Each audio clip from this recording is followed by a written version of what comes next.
Thank you. Thank you so much for joining us here on Living in Mexico. I really appreciate all of you who've been joining us throughout the years. We've been on the air every weekend, well, almost every weekend. Maybe there was a Christmas that we were not broadcasting this show a couple of years ago, but we've been broadcasting this show for the last since 2024, 2024. No, 2004. I'm sorry. So it's been a while, 20 years. So I really appreciate all of you who continue to join us to find out what's going on in Mexico, both in English and in Spanish. And one of the big issues that has come up and is creating a lot of anxiety has to do with this idea that Claudia Sheinbaum and her team are going to be proposing political reforms and electoral reforms that could dramatically change the way politics uh, is done in Mexico.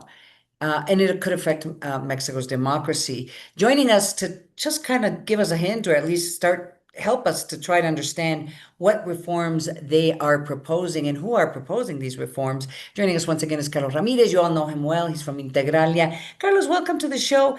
How concerned should we be? Hello, Ana Maria. Thank you for having me. Pleasure. I think we should be very concerned. Just a brief context, important to understand why should we be worried. In the past 50 years, we're talking about 50 years, Mexico has basically done four big electoral reforms, which have almost, the four of them have had a very clear objective.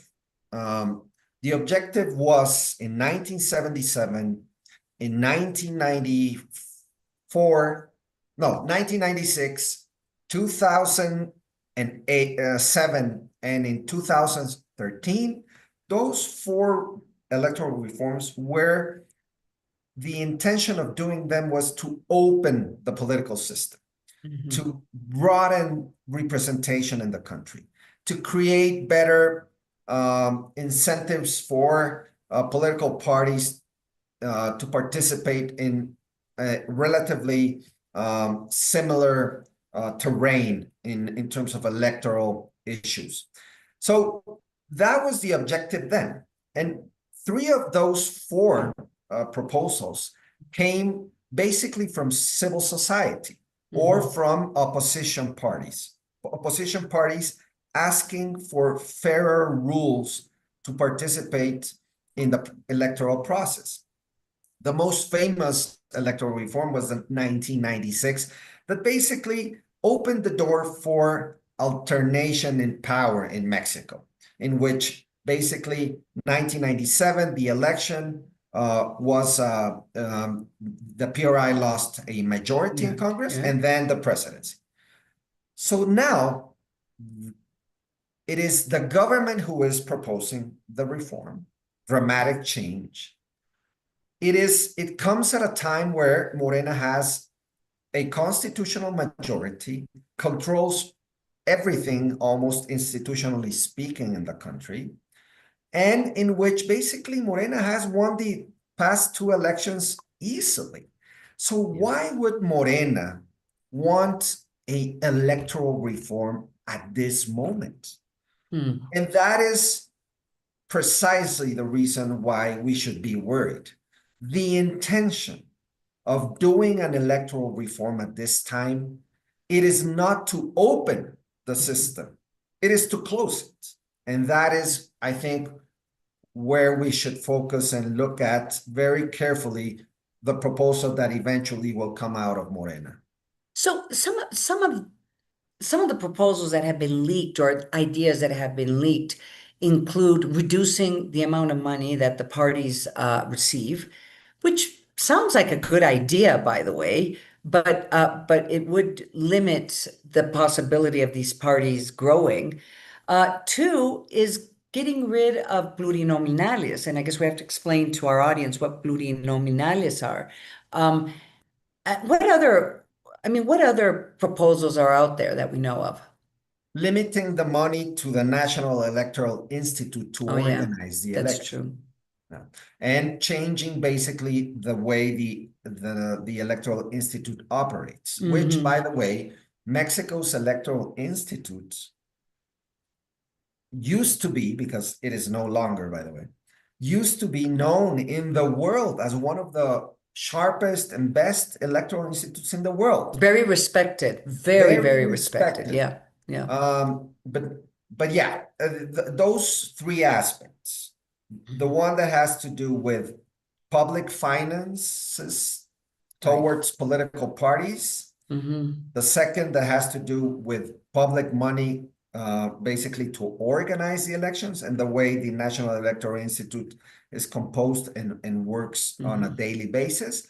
And the third one that has to do with proportional representation, deputies, which is basically plurinominales, yeah. Yeah, plurinominales, which basically those representatives, right? Those deputies in Mexico were created in 1963 first, but then in 1977 in a much clearer and broader way.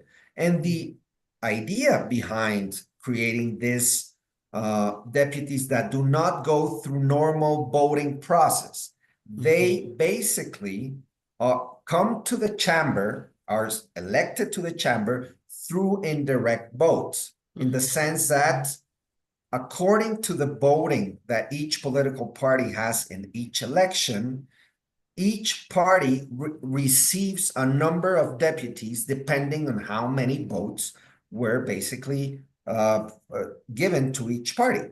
So it is a way to favor minorities. It is a way to make the system more equal in the sense that parties that do not win on a, let's say, on a normal voting process do not lose all the votes on a majoritarian way, and that they are represented in the Chamber of Deputies and in the Senate. And that is a problem.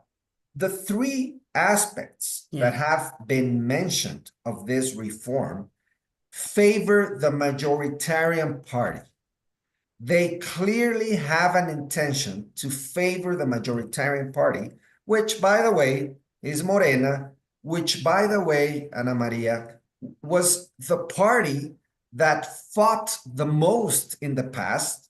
Also the PAN, but certainly the left, first the PRD and then Morena, fought the most to make the system more open. So these three aspects are today part of the electoral system in Mexico because Morena pushed for them.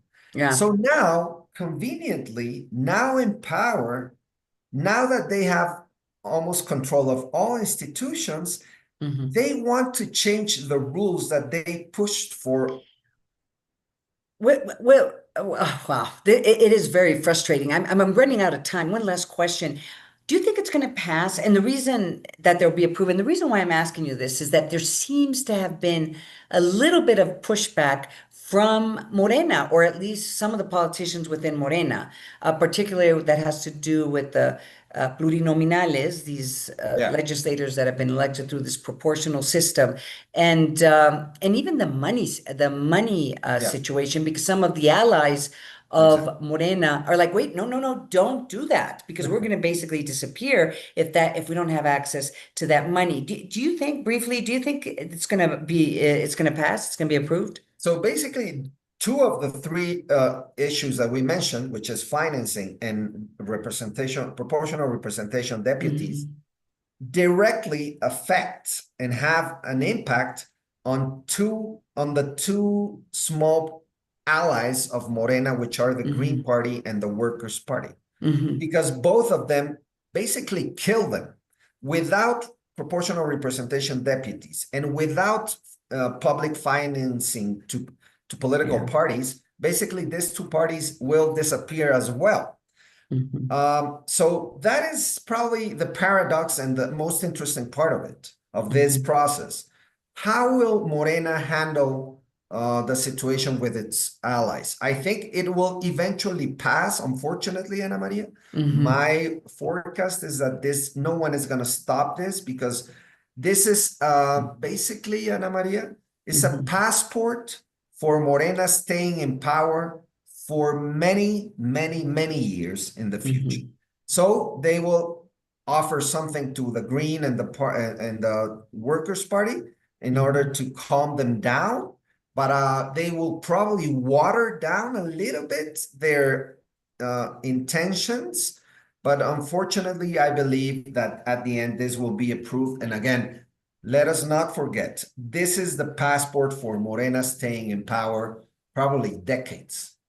Dick, yeah, I think you're right because you look at the parties of the opposition. I mean, we don't even know if the PRI is going to survive the next elections, or it may. But between the PRI and the FUN, who should have been the parties, they're historical parties. They've been around since the last 50, 60, 70, 80, 90 years in Yeah, the case of yeah, the yeah. PRI. They're not sufficiently strong to be able to at least attempt to stop this or try to sit them down on the table to negotiate. I always enjoy talking to you. Thanks so much, Carlos Ramirez from Integralia. Thanks so much for joining us here on Living in Mexico. Thank you, Ana Maria. Thank you for having me. Thank you. And I want to thank all of you. We're gonna go to commercial break. I'm Ana Maria Salazar, and you're listening